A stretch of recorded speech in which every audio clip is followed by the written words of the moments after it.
Hello and welcome to Hevsel Weekly. In this week's episode, we will discuss the latest news, such as the United States mayoral elections, Zohran Mamdani winning the race as New York City's new mayor, Abigail Spanberger, becoming the first female governor of Virginia, and Typhoon Kalmaegi hitting Asia, causing landfall and deaths. Let's start with our first headline of the week.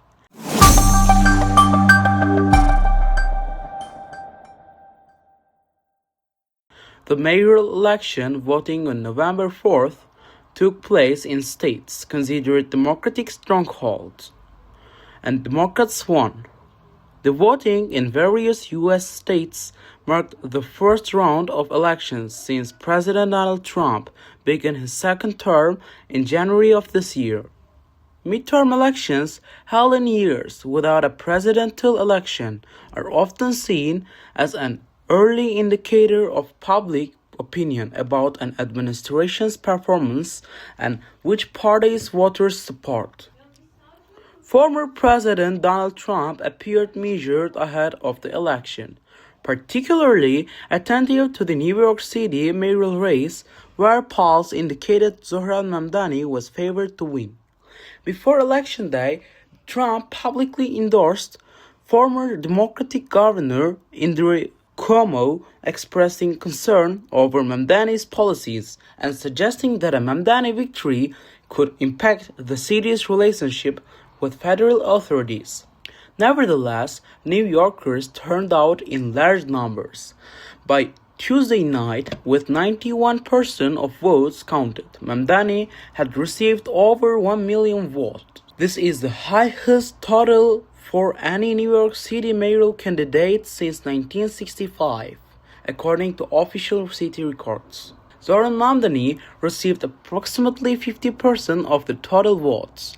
Meanwhile, former Governor Andrew Cuomo followed with around 42%, and Republican candidate Curtis Sliwa trailed far behind at just over 7%. Mamdani, a 34-year-old Uganda-born Democratic Party candidate, defeated former New York Governor Andrew Cuomo, who ran as an independent, becoming the youngest person to govern the largest U.S. city in over a century.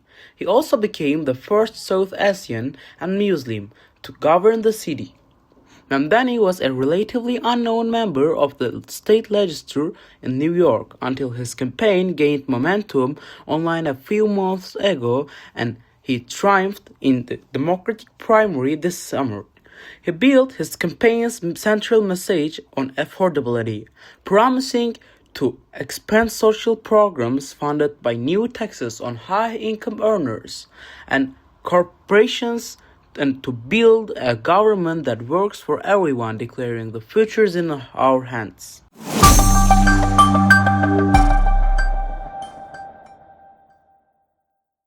Another historical moment happened in the elections in Virginia.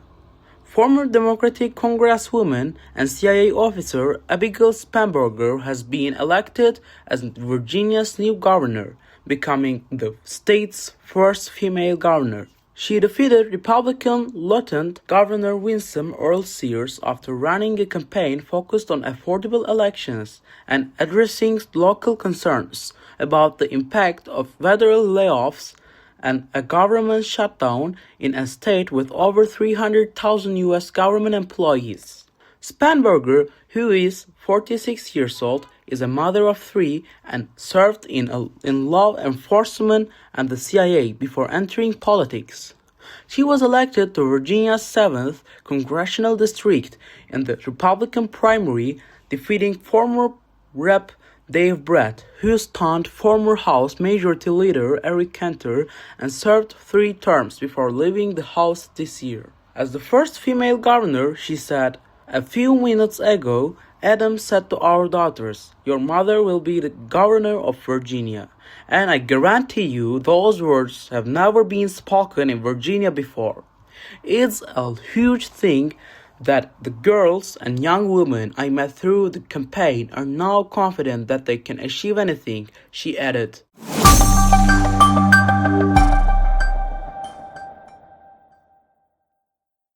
Moving on to our next headline, Typhoon Kalmegi, which killed at least 109 and 114 people and inundated entire towns in the Philippines, reached Vietnam on November 6.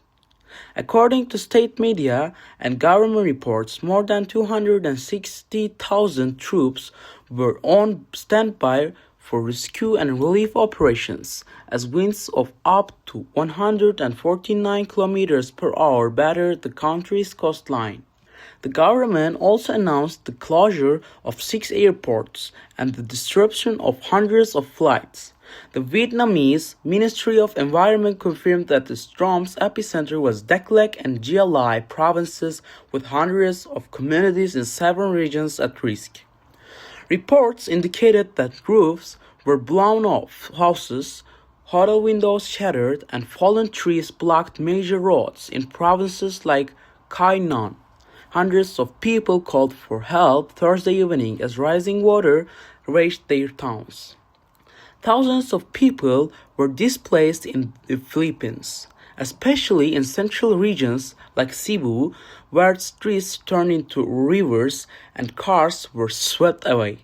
Survivors described the storm as unlike anything they had seen before, describing homes destroyed and neighborhoods buried under mud and debris.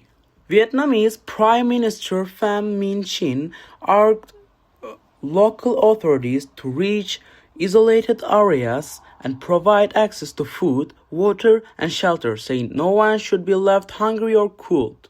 Meanwhile, Thailand issued flash flood and landslide warning as Kalmegi moved westward.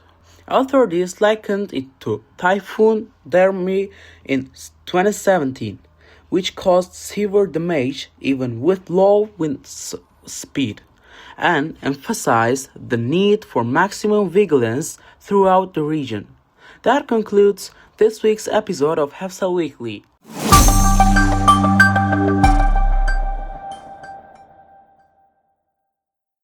In this week's episode, we talked about the US elections, the historic firsts and victories that came out of them, and Typhoon Kalmegi, which devastated parts of the Philippines and Vietnam in Asia.